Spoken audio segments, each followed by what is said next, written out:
Bueno, y para los micrófonos de Uninoticias, le agradezco muchísimo a la doctora Namiko Matsumoto, quien es la presidenta de la Comisión Estatal de Derechos Humanos, que nos tome la llamada.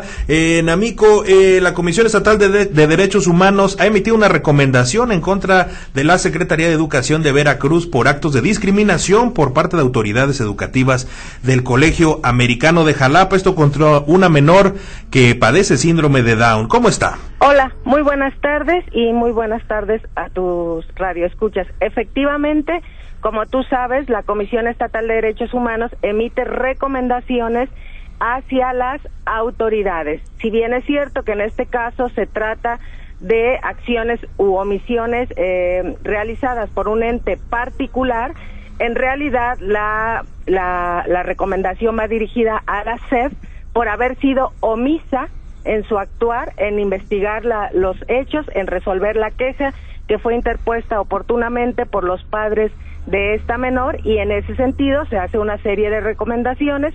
En principio, por supuesto, que se inicie un procedimiento administrativo en contra de los servidores públicos que fueron omisos al desahogar esta queja, que se les capacite, por supuesto, en materia de derechos humanos y particularmente en el tema de no discriminación. La no discriminación es una norma imperativa que no admite ninguna excepción, incluso en nuestro sistema normativo está tipificada como delito, y es importantísimo que todos estos servidores públicos encargados de verificar las reglamentaciones, los permisos de las escuelas particulares tengan especial cuidado en verificar que ninguna normativa discrimine a nadie. Es un mandato constitucional establecido en el artículo 1 de la Constitución Federal. Doctora Namiko Matsumoto, entendemos que esta situación se dio por ahí del mes de febrero. ¿Cuánto tiempo tenía la Secretaría de Educación para intervenir en el caso de este colegio, que es un colegio privado? Bueno, la reglamentación interna de la SEP le marca un plazo para desahogar las quejas. Ese es el plazo que no cumplió, es decir, fueron más de 6 meses para que se llevó, bueno, quiere decir, cuando se emite la recomendación, aún ni siquiera ha sido atendida la queja.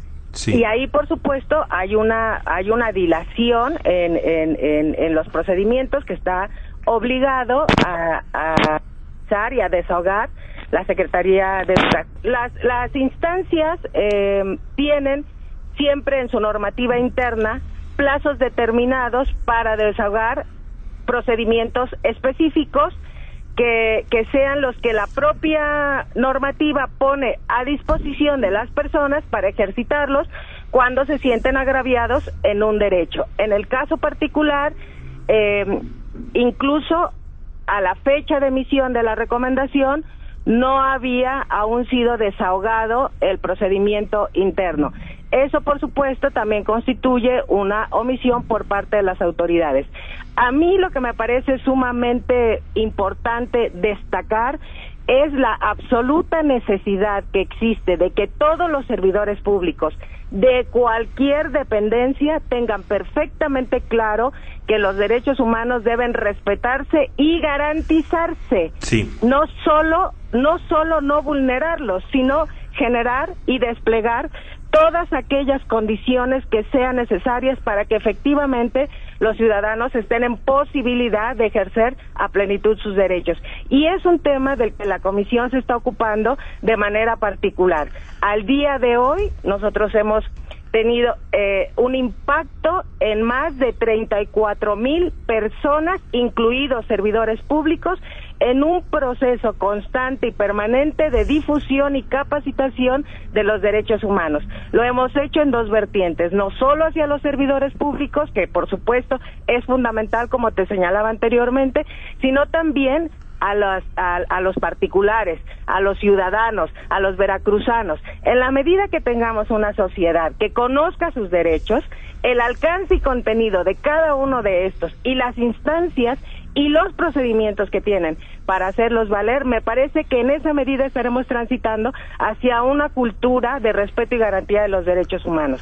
Doctora Ana Amico, se dice que el Colegio Americano, que es este colegio privado, trató de justificarse con base en su reglamento interno, donde uno de sus artículos, al parecer el 9º, prohíbe la inscripción de personas con algún tipo de discapacidad. Y bueno, decían que aquí la recomendación no iba sobre la escuela, sino sobre la SEP, también por avalar este tipo de reglamentos, ¿no?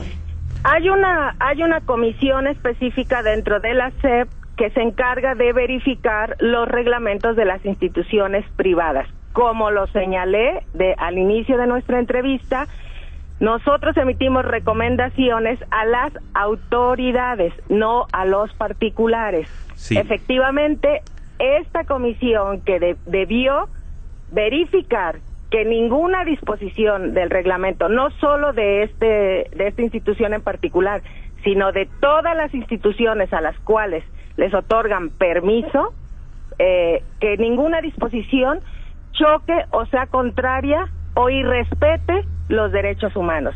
Esa es la omisión justamente, o una de las varias omisiones en las que incurrió la Secretaría de Educación de Veracruz.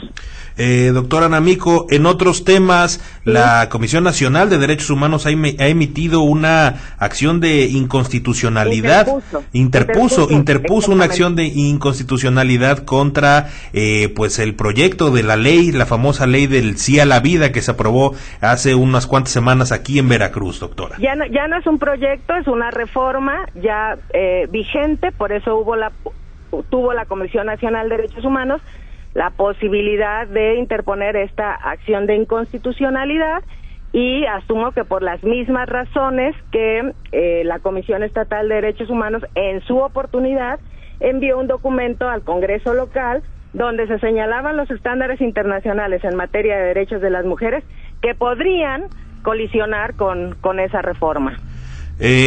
Doctora, esta reforma, la Comisión Estatal, esta reforma ha sido muy criticada, esta reforma de ley aquí en Veracruz. La Comisión Estatal, ¿qué acciones tomará respecto a esta acción de inconstitucionalidad que presenta la Comisión Nacional de Derechos Humanos?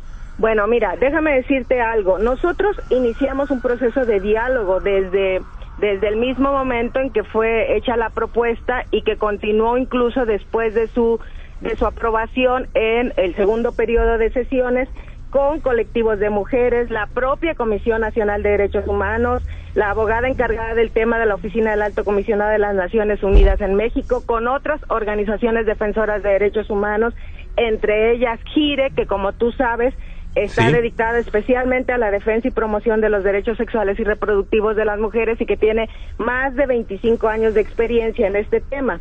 Después de este proceso de diálogo, llegamos a la conclusión de que por la conformación actual de la Suprema Corte de Justicia de la Nación, los dos precedentes que hay de acciones de inconstitucionalidad por reformas prácticamente idénticas, en los que la Corte Suprema las ha declarado conformes con la Constitución, sumado al hecho de que no se reformaron ni las hipótesis de penalización del aborto, ni se modificaron las penas, la Comisión Estatal consideró que no resultaba idóneo interponer la acción. Conclusión, por ejemplo, que comparte GIRE, que como te señalo, es una organización de derechos humanos especializada en el tema. A nosotros nos parece más viable y con mucho mayores oportunidades de prosperar dirigir nuestras acciones hacia el combate de la penalización a través del amparo. ¿Por qué? Porque por una parte requiere de muchos menos votos que una acción de inconstitucionalidad. La acción de inconstitucionalidad requiere 8 votos de los 11 ministros, mientras que la vía de amparo en revisión únicamente 3, y con la posibilidad de que se turne a la sala que ha sido mucho más progresista en las resoluciones de estos temas, por ejemplo, en materia de matrimonios igualitarios, adopción, libre desarrollo de la personalidad. Lo que sí quiero dejar claro es que En este caso, me parece que lo que ocurre es que adoptamos enfoques distintos para el abordaje del problema. La comisión considera que nuestro enfoque es mucho más pragmático, pero por supuesto que finalmente lo que ambos buscamos, tanto la Comisión Nacional de Derechos Humanos como la Comisión Estatal, pues es brindar la mayor protección a las mujeres y su autonomía, y por supuesto dejar muy puntual que nosotros estamos de acuerdo en que hay que proteger la vida sin la menor duda, es una obligación primaria del Estado, pero no a costa de los derechos de las mujeres ni a través de la criminalización. Entonces simplemente se trató de un enfoque distinto, de un abordaje distinto de una misma problemática. Pues doctora Namiko Matsumoto, presidenta de la Comisión Estatal de Derechos Humanos aquí en Veracruz, le agradecemos muchísimo estos minutos que se tomó para su público del 88.9. Muchísimas gracias. Al contrario, un abrazo. Hasta luego.